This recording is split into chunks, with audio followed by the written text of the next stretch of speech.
Today we're going to build this media console with mid-century modern inspired splayed tapered legs and a pair of sliding doors. And we're going to make all the cuts with just one saw.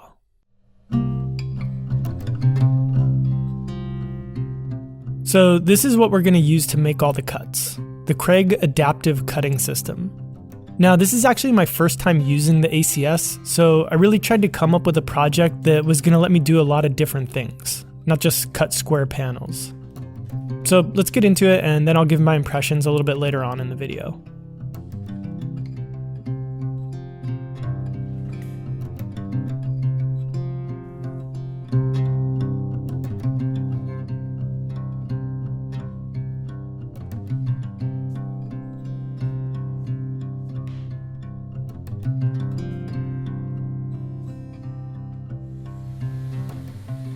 I started by breaking down a sheet of walnut veneered plywood, and Kreg actually makes table extension brackets, but I was using I guess you'd call it pre-release version of the ACS, so those weren't available at the time that I filmed this.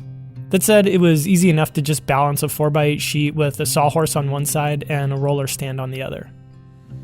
And here you'll notice I'm using these little plugs that go in the holes in the tabletop. They're called VersaStops, and basically what they do is let you make sure that whatever you're cutting is either perfectly perpendicular or parallel to the track when you cut it.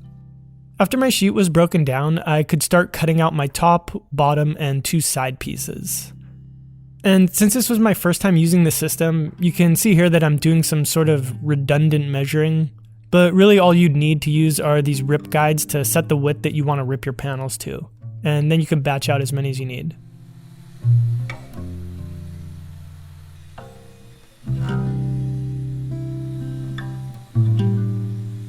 And here in this shot, I'm cutting the two side panels, so you can see how it helps for repeatable cuts.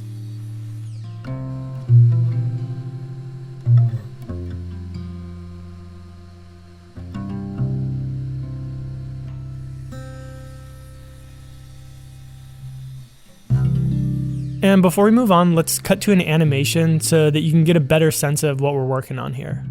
So far I've cut my top, bottom, and two sides to size. The only piece we still need to cut for the cabinet are the vertical partition and a pair of shelves. And these need to be about 1 3/4 inches narrower, that way we can leave room for a pair of sliding doors that'll go in the front and then a back panel. Okay, so back in the real world, here I'm cutting the vertical partition and the shelves to their finished, we'll call them depths, the front to back dimension. And I can cut the partition to its finished height here, but for the shelves we'll want to make the final cut after we install the partition, so that way we can take a measurement and cut them to fit.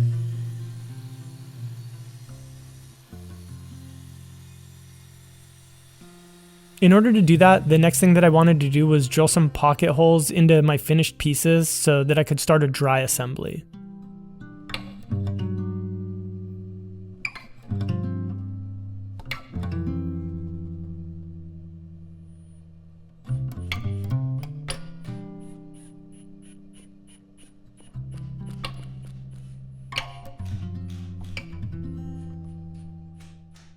So at this point I could measure this gap, and then take my shelf pieces back over to the ACS to cut them to their finished sizes.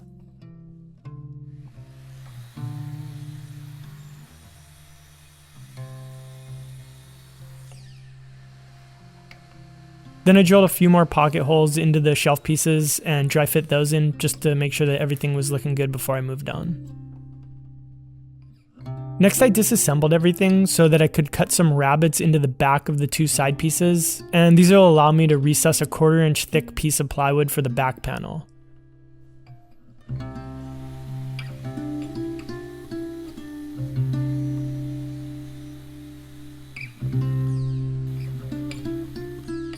And after that I marked out and cut a pair of grooves for my front doors to fit into.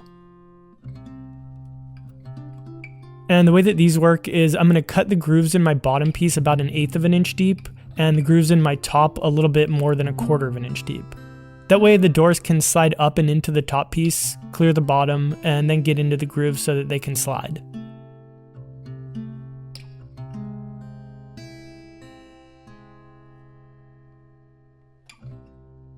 Okay, now let's cut them.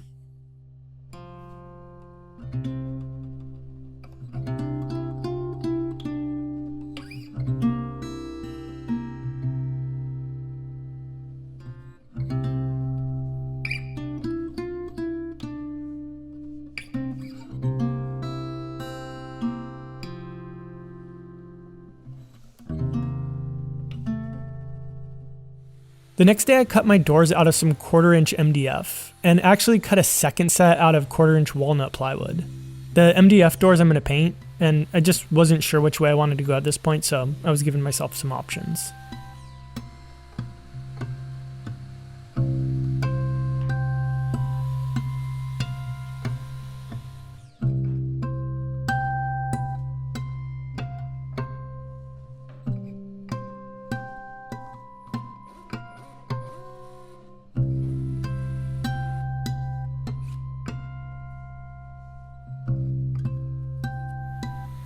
And here I'm cutting the back panel, which will be out of walnut plywood to match the rest of the cabinet.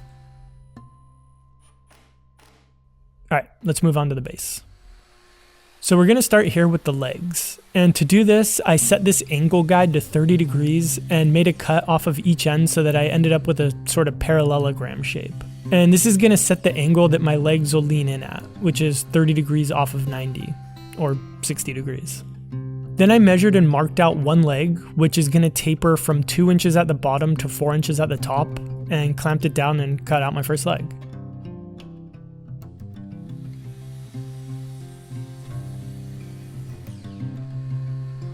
And you can see here that making that cut set the inside angle for the next leg. So after that I could just flip it over, mark where I had to cut the outside angle, and then just keep going this way until I had all 4 legs cut out.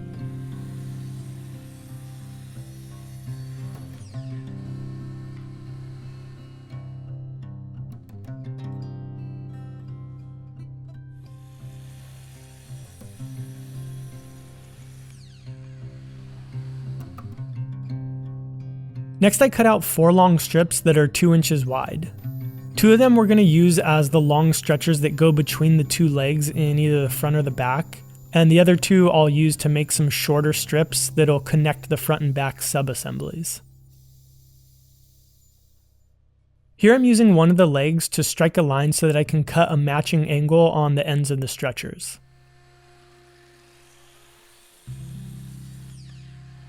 And then I used a couple pocket holes and screws to attach them. And here I'm just dry fitting them, so I'll come back with glue later. Next I cut out my short stretchers and then used those to tie the 2 legs together.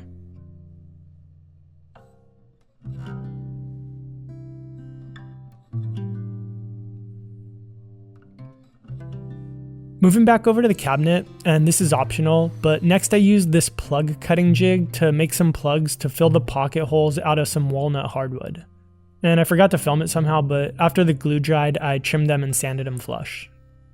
To attach the base to the cabinet, I flipped everything upside down and used a pair of pocket screws going through the short stretchers and up into the base. And then I attached these angled short stretcher pieces, which are flush with the outside leg, and this helped to reinforce the legs and just gave everything a more finished look.